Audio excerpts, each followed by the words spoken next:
On today's show, we discuss the NHL's decision to choose Matthews over Marner as the team's All-Star nomination. Who else got the call and who got snubbed? All of that coming up, along with JD Young of Locked On Sharks, who will join me a little later on to help preview tomorrow's game between the Leafs and Sharks. All that more coming up on today's edition of the Locked On Leafs podcast, part of Locked On Podcast Network. It's your team every day. You're Locked On Maple Leafs, your daily podcast on the Toronto Maple Leafs. Part of the Locked On Podcast Network, your team every day.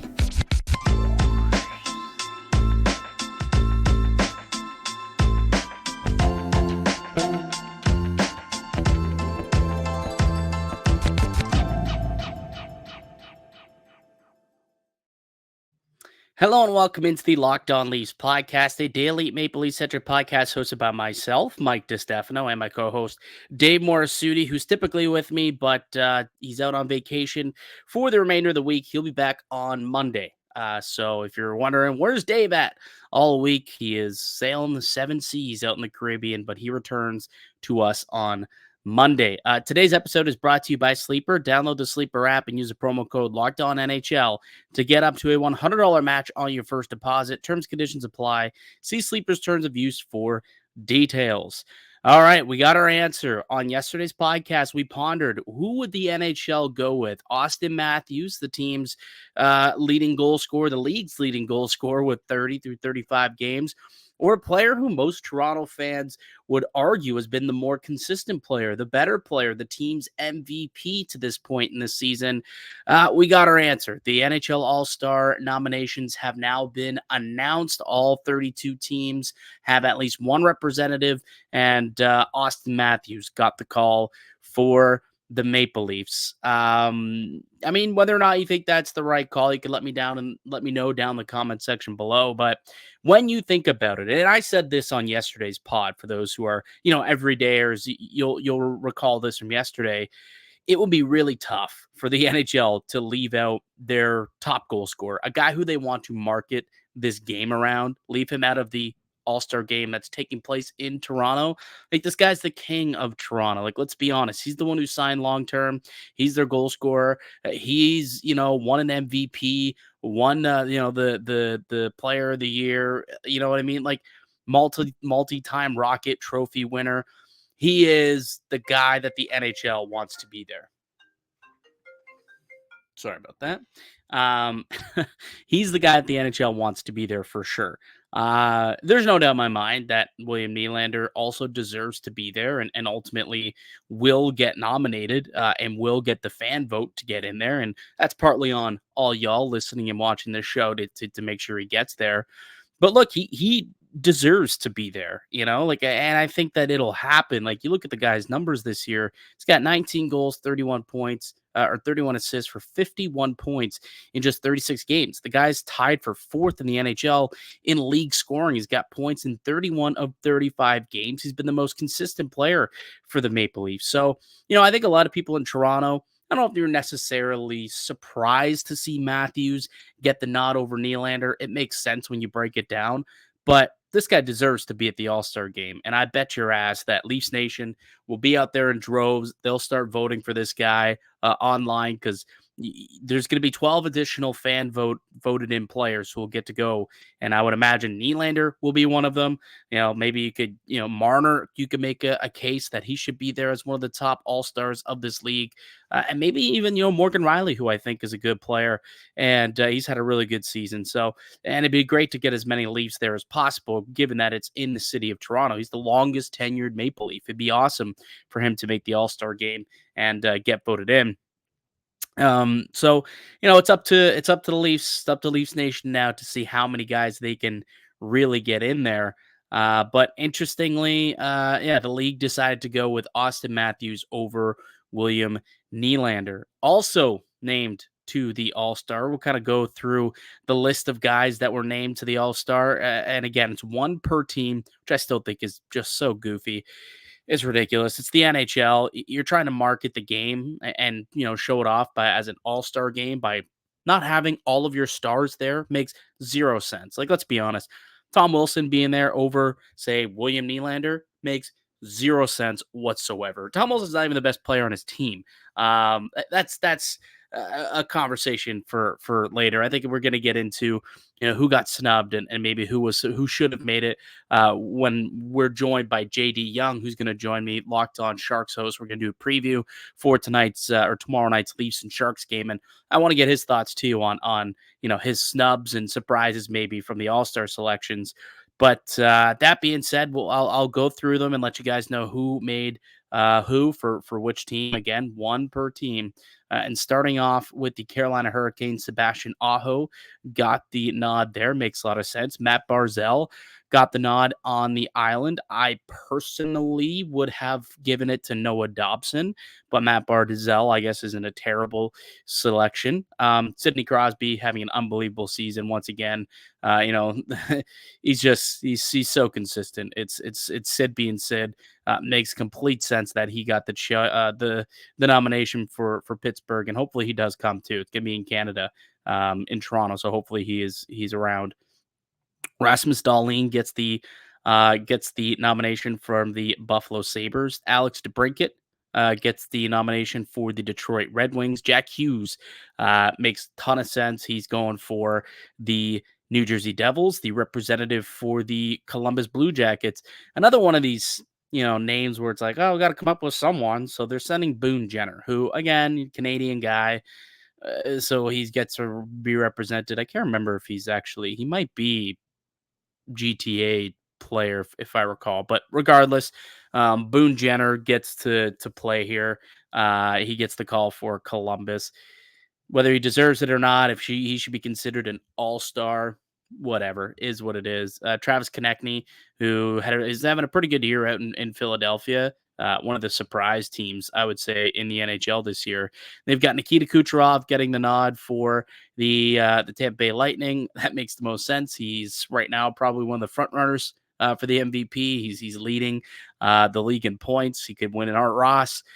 Probably want that guy at your All-Star event. David Pastrnak gets in for the Boston Bruins. Sam Reinhart, who's having a hell of a season. He's also a guy, along with William Nylander, who's up for a contract extension. And boy, is he ever having a platform season out in Florida. So Sammy Reinhart gets the nod there for the Panthers. And then Igor Shesterkin chosen over Artemi Panarin, which is a little bit surprising. I think maybe they figured, all right, we got to have a goaltender in here somewhere. And they thought, Shesterkin's one of the best in the world. Let's put him in. He's actually not having that great of a year. He hasn't even been the best goalie in New York, let alone, be the best player on his team. Panarin's like top 5 in points right now. He's got 23 goals. Like that's a snub. That is a snub for sure. But Shesterkin gets the nod.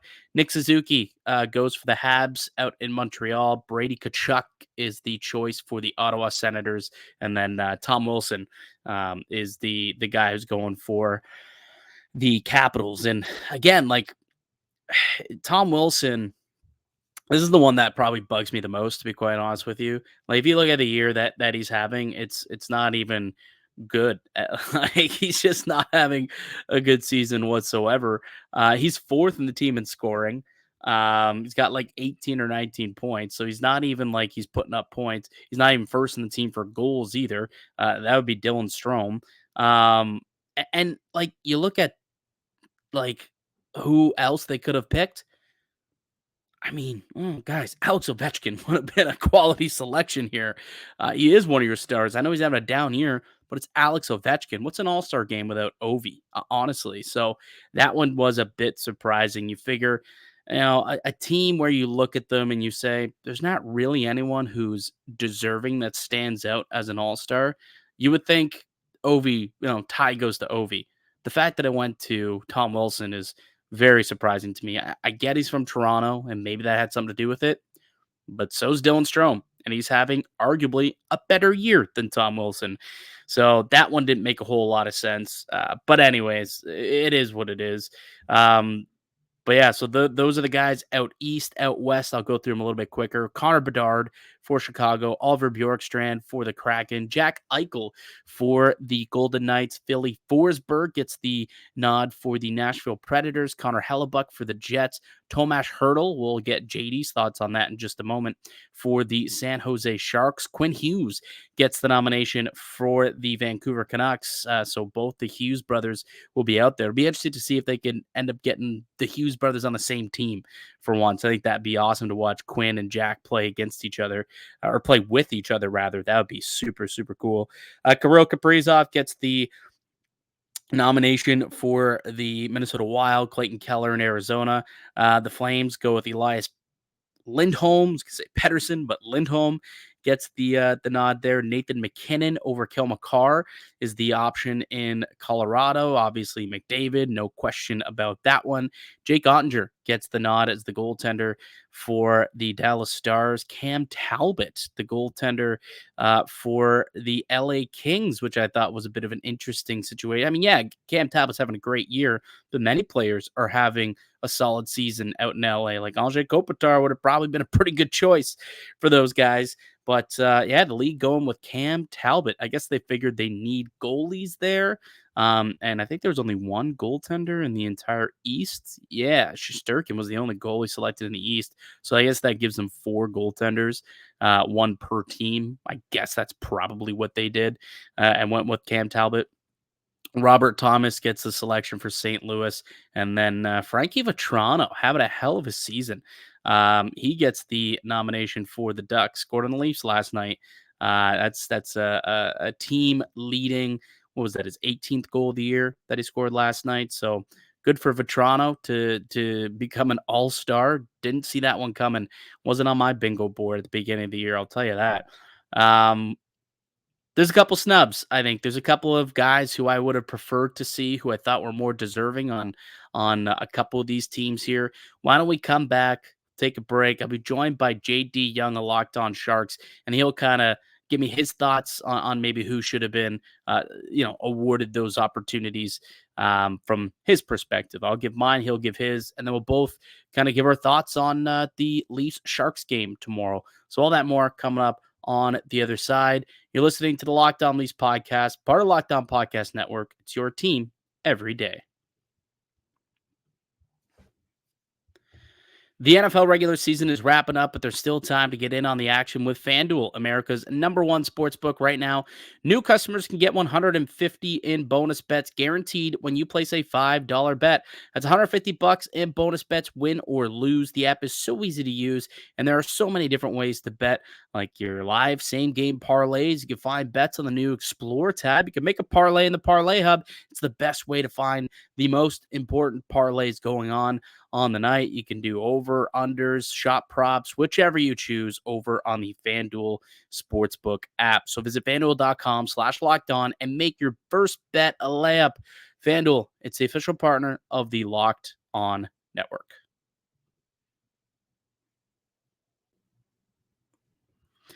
Welcome back into the Locked On Leafs podcast. We're doing a crossover edition here of Locked On Leafs and Locked On Sharks with JD Young now joining me, the host over at Locked On Sharks. What's going on, JD? How you doing?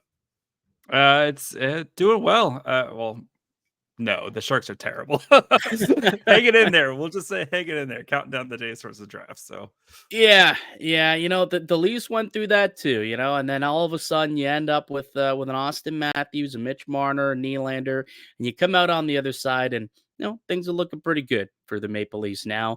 Hopefully 5 to 7 years from now, you could start seeing some of those guys pay off.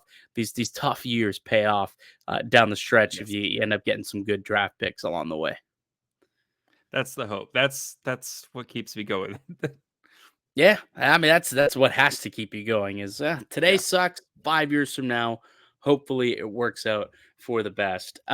Speaking of Matthews and being an amazing All-Star, he was selected as the Maple Leafs representative at the All-Star game. Tomas Hertl will represent the Sharks. I'm curious, was there any debate out there whether or not there was someone else who might get the nod, or was he kind of the most logical choice for the Sharks? He was the most logical choice. Easily, leads the team in points, especially with Logan Couture being out this season, has kind of taken on that leadership role. It's easily been the Sharks' best player, kind of from the beginning to the end. You could make an argument for Mikael Granlund, who kind of came on after American Thanksgiving, and has been, one of the Sharks' best players since then. But I think with Hurdle kind of being the hometown guy, like it has to be Hurdle right now, especially again with everything he's done on the ice and off the ice as the Sharks have navigated this kind of tough season. I mean, those are the only two players on the roster who have over 20 points, is Granlund and Hurdle. But yeah, it was Tomas Hurdle, and it really wasn't much of a debate. Yeah, I thought so too. Like when I was going through it, I was in my head. I'm thinking Hurdle probably is the most logical choice. I suppose to your point, you could make the debate that Granlund maybe is playing some better hockey of late. There's a couple of young guys, like I guess it seems like that Fabian Zetterlund kid's starting to kind of come on a little bit, but definitely not making it over Thomas Hurdle. So I'm with you where I think that was a team where it was pretty much a slam dunk. It was very easy choice for the NHL.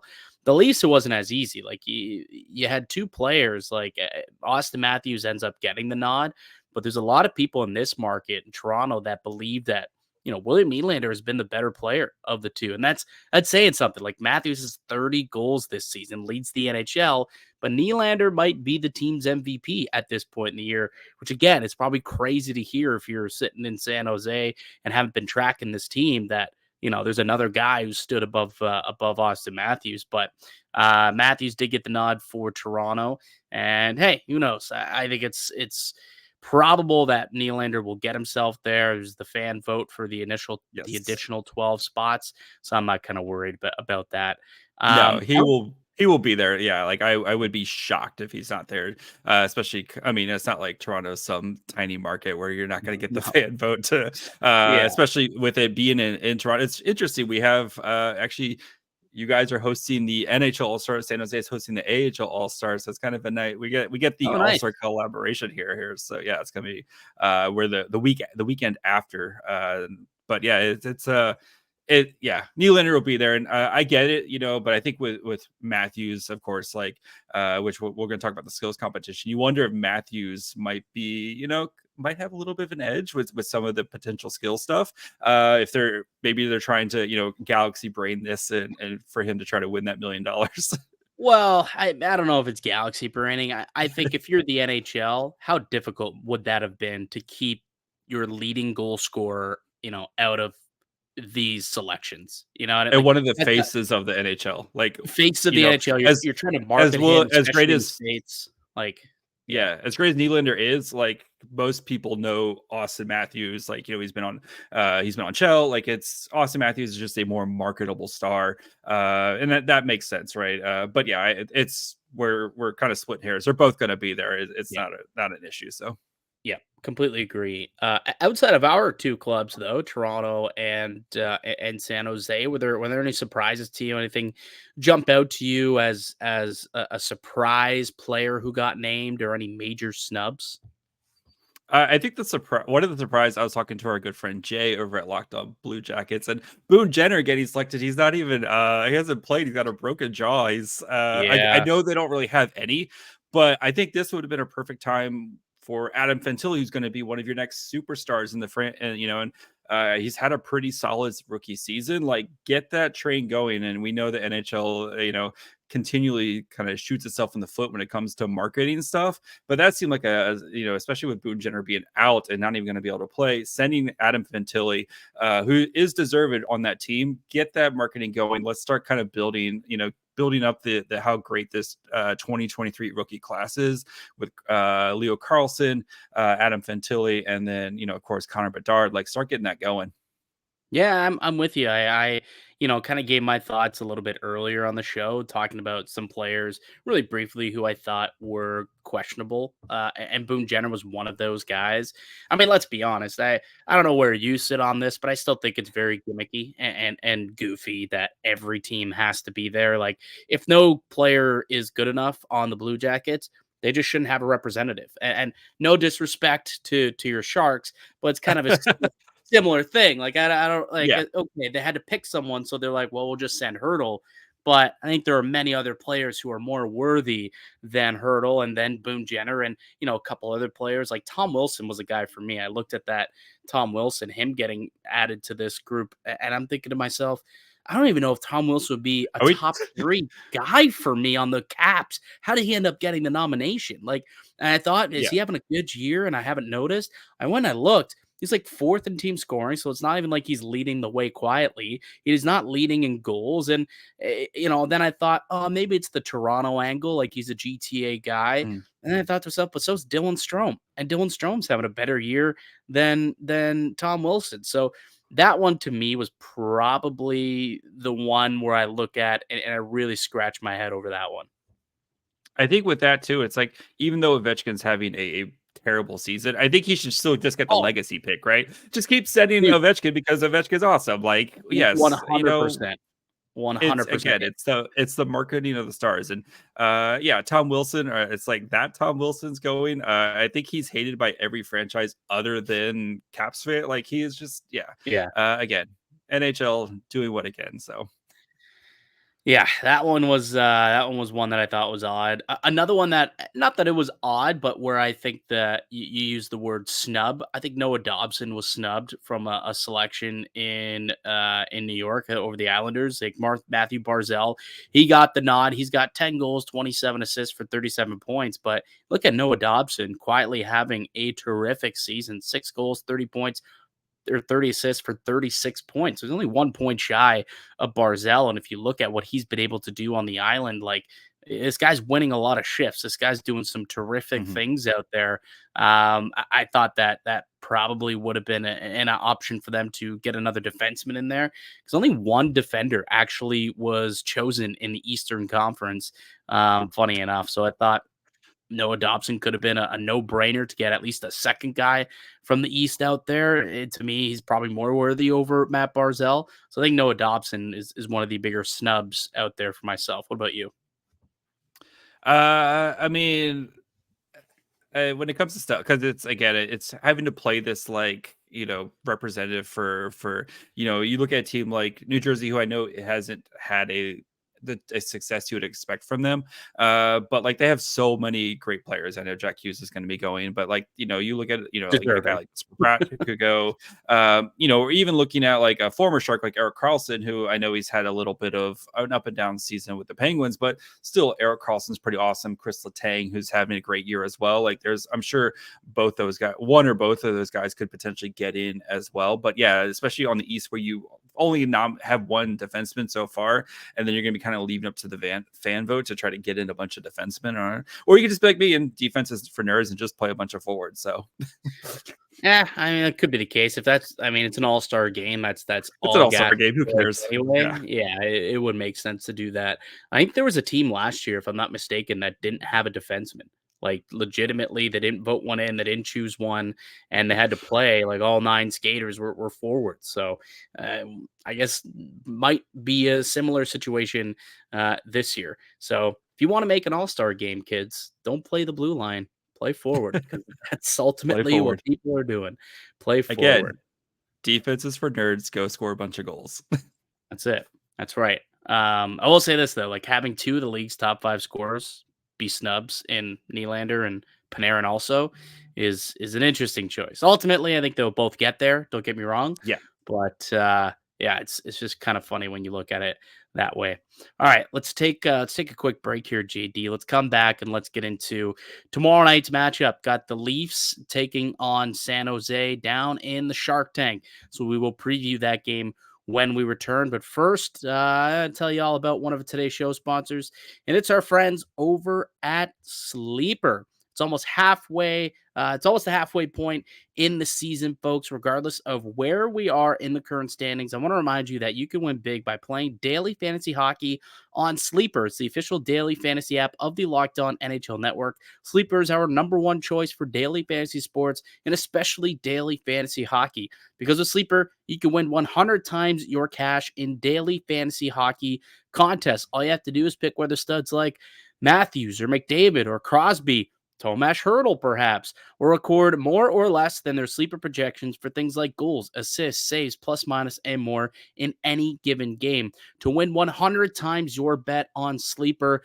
you need to correctly predict the outcome of 8 player stats.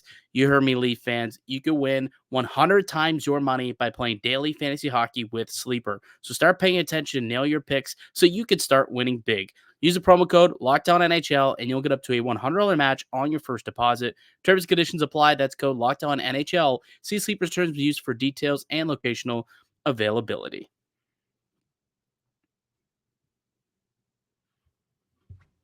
Welcome back into the Locked On Leafs and Locked On Sharks crossover here. We got these two clubs taking on one another tomorrow night down in the Shark Tank.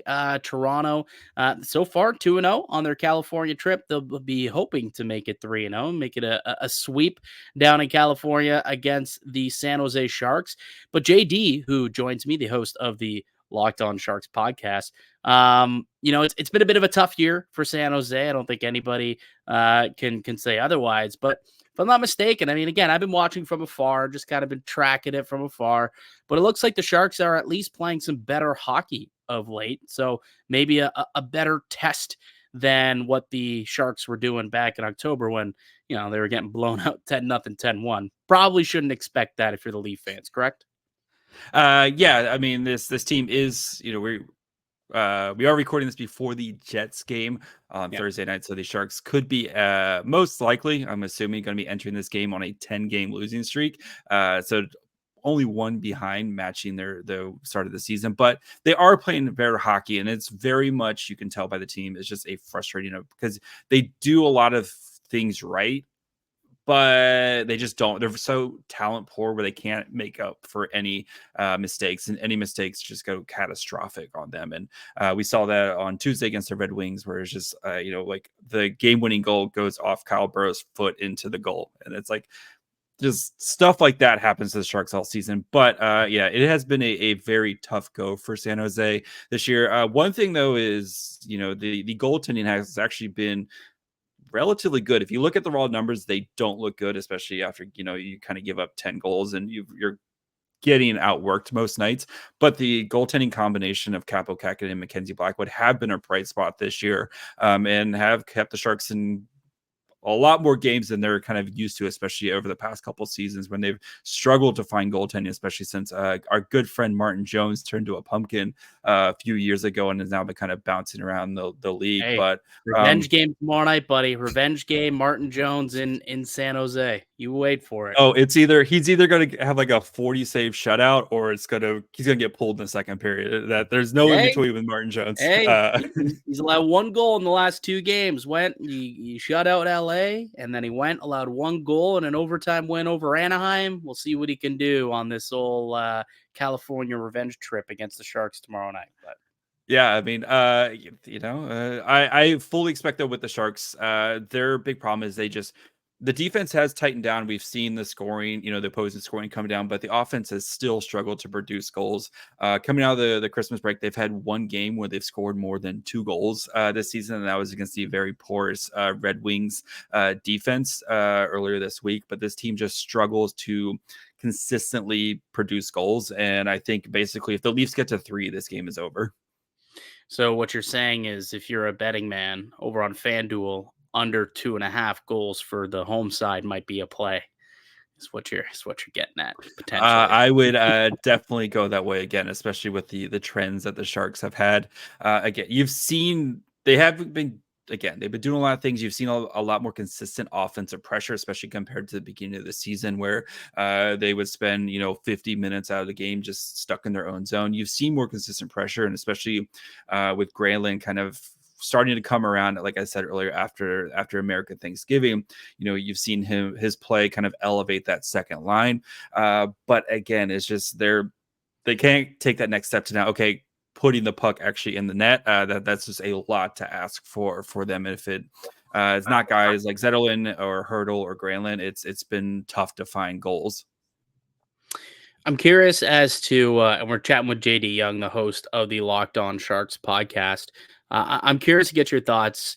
For a lot of my listeners who probably don't watch a lot of Shark games, the long gone are the days of the household names of the Thorntons, the Marlows, Brent Burns, obviously. So, like, who are some of the guys who you think Leaf fans should be kind of keeping an eye on tomorrow night? Yeah, I mean, Tomas Hertl is kind of the main guy, but with him is the Sharks 2021 7th overall pick, William Eklund, who's, really, has been slowly developing. The Sharks have been very, very slow and meticulous with his development. He spent basically the entire season last year in the AHL. This year, he's played really well, and you haven't seen the production again. When this team you're averaging like a goal and a half a game, it's hard to get the production. But William Eklund, he does a lot of those things, and you can tell once the Sharks start getting more kind of shooting talent around him, he's going to be a very, very special player for San Jose for years to come. But yeah, him and Hertl have had a lot of good chemistry so far. They have very kind of different styles of play. Eklund's a very slippery type of player, especially behind the net. He's able to kind of turn on a dime and create space that way. And Hertl, with his puck protection, kind of that net front presence, they have had a lot of good opportunities there, but they're still kind of missing that like sniper type player on that line to really kind of complete that line. Fabian Zetterlund, who you mentioned earlier, who they got in the Timo Meier trade from New Jersey, had a terrible end of the year last year with San Jose. I think he had like 3 points in 22 games.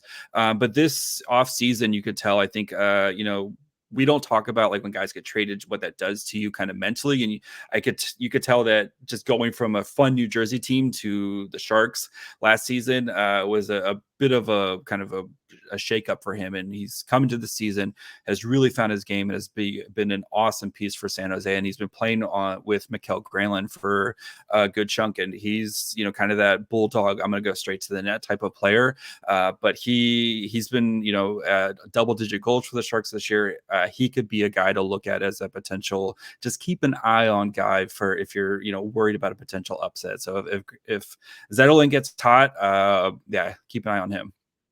There is one other player you didn't mention that I do want to get your thoughts on because, there was some chatter a little earlier in the year about whether or not Mario Ferraro could potentially be made available by the San Jose Sharks. And he's a guy that I've kind of identified as like a young top four-ish defenseman that maybe the Leafs should target. So tell me a little bit about Mario Ferraro and if you think ultimately he's a guy that the Sharks would be willing to move on from it and maybe what it would take for that to happen.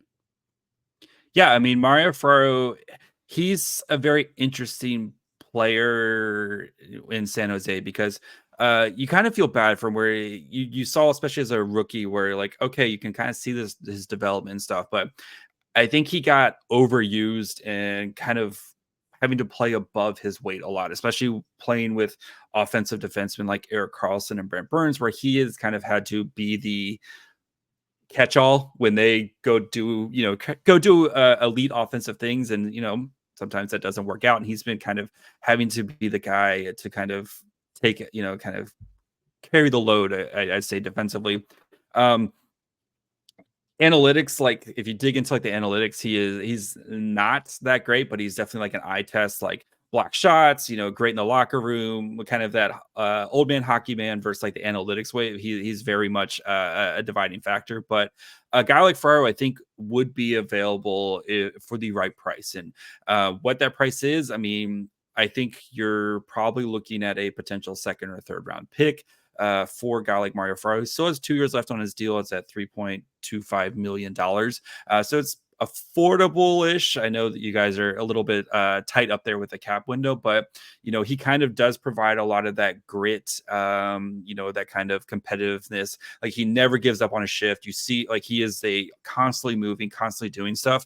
I think sometimes his positioning isn't the greatest, and I think he overcomes a lot of it with just that kind of try hard mentality. But again, I think pairing him on the Leafs where he's not having to be a top pairing shutdown defenseman that he is on the San Jose. And if he's more of like your fourth defenseman, you're probably in really good shape with a guy like Mario Ferraro, who's going to play a bunch of penalty kill minutes. You can play him 20 to 25 minutes a night.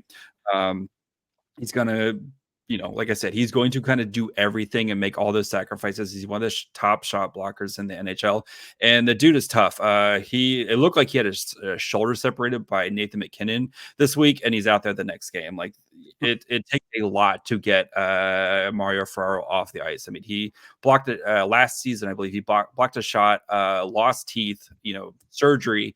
He misses one and he's back. Like Mario Ferraro does not games unless he physically can't get on the ice. So coaches love him, players love him. Like you can see that, but don't expect him to kind of come in and be some like offensive, genius or like some shutdown defenseman. He's a hard worker, like blue collar type of a defenseman.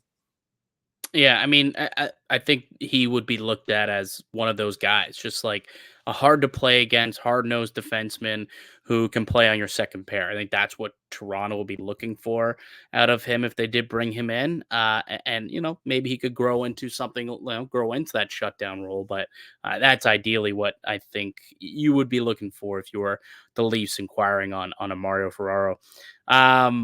So we got the Leafs, we got the Sharks going down tomorrow night down the Shark Tank. I'm curious, A, if you have any questions for me, or B, what are you excited to see from this matchup? You don't get to see Toronto play too often, especially in San Jose. So what excites you about them coming to town? Or is there anyone that you're going to be locked in on tomorrow? Oh, future Shark William Nylander, of course, right? He's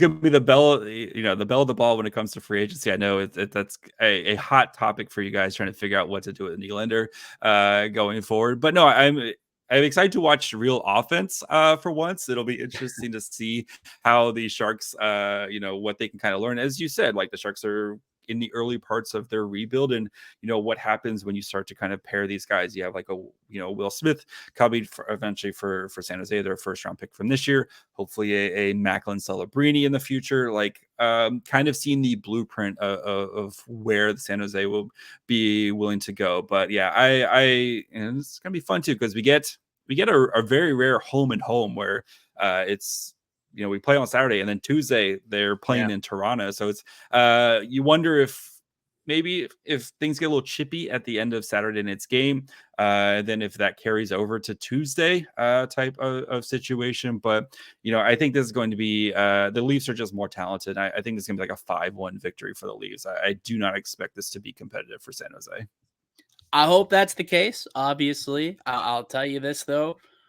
The Leafs, now granted, last night they kind of bucked the trend, but man, do they ever play down to their opponents. And for whatever reason, like they've got a losing record against like bottom 17. Like Columbus, I know. Yeah. Oh, they've lost to Columbus. They gave up 6 goals. They lost 9-3 to Buffalo the other day. They've lost twice to the Chicago Blackhawks. Like this team has lost a lot of games and given up a lot of points to teams at the bottom of the standings. So it's far from a guarantee. I'll say that the Leafs cannot take this game for granted and just look and be like, as long as we get 3 goals, we should be good. I'm hoping that Toronto realizes and plays a similar game to the way that they did the other night against Anaheim. And granted, I don't know if you watched that game at all, but Lucas Dostal had a 55 stood on his head. Oh, it was incredible the way that he did. And he's a good young goaltender, granted. But unknown goaltender apparently, but yes, you saw that? No, Did you see that? Yes, no, I've watched a lot of of Dostal of in his AHL days with the Barracuda and the goals going at, and he's. I don't know how they keep doing it, but the Ducks they pick goalies, and they're pretty good at picking and developing their goalies. So he's going to be a menace for a while to go, but for the Leafs, so I think you have to kind of keep digging to play down to the competition in this game. So, like I said, you'll see the Sharks play like their kind of formula is they play really well the first kind of 20 to 30 minutes of the game, but they're just not a 60-minute team right now. They just don't have the horses to play a full 60 minutes, and it's so hard for them to generate offense, a consistent offense, and so I expect, especially with all the talent that Toronto can put out there on any line, it's just going to be too much for San Jose. So We'll see how much Toronto's partied over the last couple of days. I believe there was an extra night in SoCal for them. So hopefully they don't come out sluggish to start that game and find themselves down early. But it is entirely possible that that could happen. We'll see. Should be an entertaining one at the very least. All right, buddy. Good stuff. Really fun. Really appreciate you taking the time to join me today. No problem. Thanks for having me on, buddy. Absolutely. That'll do it for us here today on the podcast. I'd like to thank you all for listening and supporting the show. You can subscribe to the Locked On Leafs podcast and the Locked On Sharks podcast on all platforms and receive daily content from both teams. You can follow myself on X at Mickey_Canuck. You can also follow JD at MyFryhole. Can you explain that one to me? Why? At MyFryhole. Futurama reference. So, yeah, it's a Futurama reference. Go watch the episode when they with Stephen Hawking, they travel back in time. So Stephen Hawking got himself in some trouble this week too. But that's for another podcast. We don't have time to get into that bad boy. Nope. Thanks so much again. Go check out JD's podcast as well if you want to hear all things going on with the San Jose Sharks. I'll be back with another episode for y'all on Monday. Enjoy your weekends. Until then, keep it locked right here on Locked On Leafs.